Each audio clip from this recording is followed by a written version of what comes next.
Shohei's really funny. He's always trying to make jokes to have a good time with his teammates.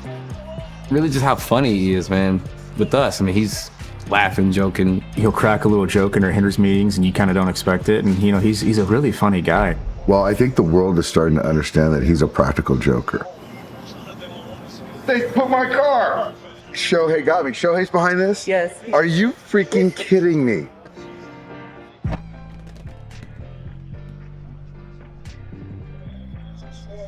Okay. Now Ty. He has become more free and easy, more jovial, and I think he's starting to become the person who he really intrinsically is. Feeling blessed, never stressed. Got that sunshine on my Sunday best. The thing I really like the most that I'm very impressed is how Shohei handles all the things going on around him, and he's so consistent every day with being the same person. And Ohtani torches one, tosses the bat, and watches it fly. Every single night he does something that I've never seen before. Even when he gets out, he's hitting it out 120 miles an hour, and you're kind of like, did I just see that right?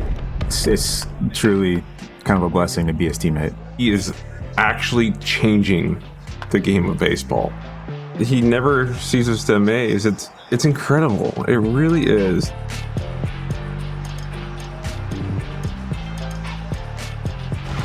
He's a worldwide sensation, and you think about it, since his last pitching appearance back in August of 23 with the Angels, before he got hurt, a full-time hitter in 222 games. The numbers are just unbelievable what he's done. I mean, he's a machine. And then you remember that when he did pitch back in 2022, he was fourth in Cy Young voting. He's as good as anybody on the mound.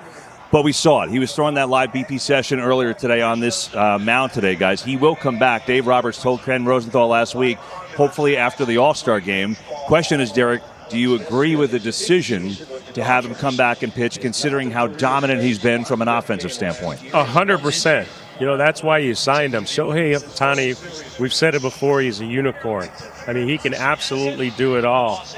He's one of the best hitters in the game. When he's healthy, he's one of the best pitchers in the game. But the interesting thing adds value to the Dodgers is it creates another roster spot because he's two players. Alex, you mentioned it earlier. There are so many injuries. You have Shohei hitting and pitching, it gives him an extra spot. Yeah, KB, there's a tough one for me. We were having dinner with Hall of Famer John Smoltz last night, little name drop, and he said, Poppy, in 2023, he had the best stuff of any pitcher in the game. This is not a stuff. Obviously, his talent's off the charts. But if Ohtani gets hurt and makes it 15 pitchers in the IL, the season's over. So for me, the risk and reward's not there. Something else to think about is he's not a finesse pitcher. He's a power pitcher, fastball, tight slider, and split. He's already had 2 Tommy John injury. He had a separate shoulder injury in the World Series. I would let that lie. I would have a whole offseason in spring training to set this up physically, emotionally, and mentally. Based on the conversation that we had with John Small last night at dinner, watch this video right here. This brought so much memory to me. That's the WBC right there. This guy was DHing. He had a good night at the plate, and then he came back in towards the end of the game and did that. I'll tell you what, I would pay everything I have to watch that here in the Major League Baseball. When he's 100%, when he's good to go, I would like to have him coming in, taking somebody's deep a couple of times during the game, and then come and shut down everybody like that, like he did in the WBC. You want him to close? Yes. That's what he did against striking out Mike Stroud, his teammate at the time. That's right. And then right after he closed, he had surgery. So you got to be careful to that point. Coming out to turn into a close, I agree with you. It'd be exciting to have him come in and close the game. But I would assume he's a creature of habit and he's had a routine. When you're in the bullpen, you have to be able to throw in back-to-back games in high stressful situations. So I don't know if that would be the right thing for him to do right away, but I do believe he should come back and pitch. If you're the Dodgers, it's like playing blackjack. You already have a winning hand. You got a 20. Dealer has 16. You can hit and get a 21, but you can also bust. You were a champion with this recipe. Don't change it. Don't take the head fake. Stay put and play the long game. You hit on 20 playing blackjack? Because I'm never playing with you. that much I know. Straight donation. Instant donation. I mean, it's just You don't. You just kind of let them go through their experience, because everybody's going to take it differently. And being a Dodger has been a beautiful thing. All the stuff off the field, all the opportunity and whatnot, is amazing. And then obviously, the product that we put on the field is amazing as well. But there's a lot of really good products on the field right now, man. There's a lot of really good teams out there, and so we're no better than the next team, right? There's teams that have been playing better, and so that it's the baseball aspect is one thing that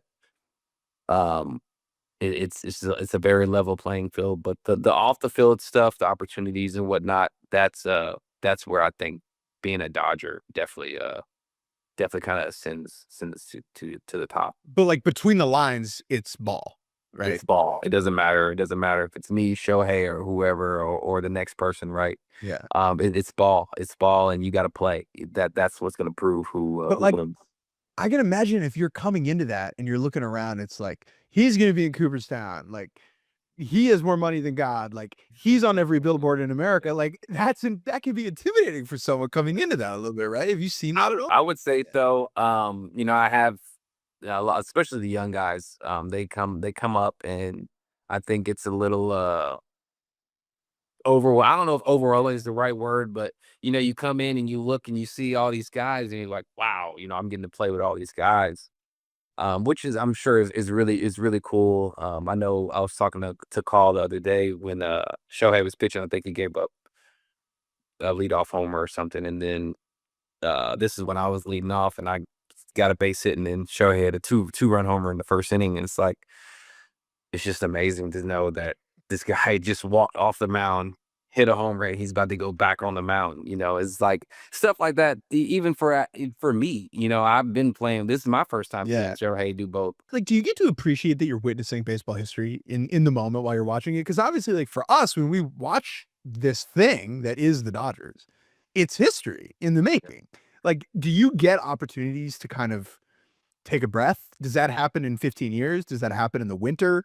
Or does that not happen at all? I'm curious. I feel like I'm doing my best to try and appreciate it now, because, there is no better moment than now.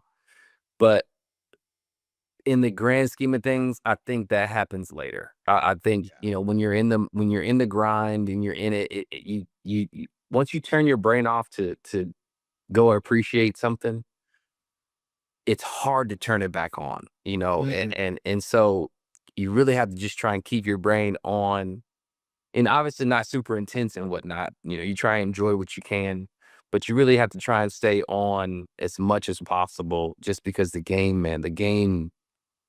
is so unpredictable and so many things go on that you have to just stay ready. Our last question here on the field that I'm curious about with your season in particular. Obviously, you've been very honest about, self-assessment of how you've been doing at the plate. Certainly looking a lot better lately. But then this move to shortstop, a lot going on that's very different. Some things I'm sure you're very proud of. Some things I'm sure you're very frustrated in.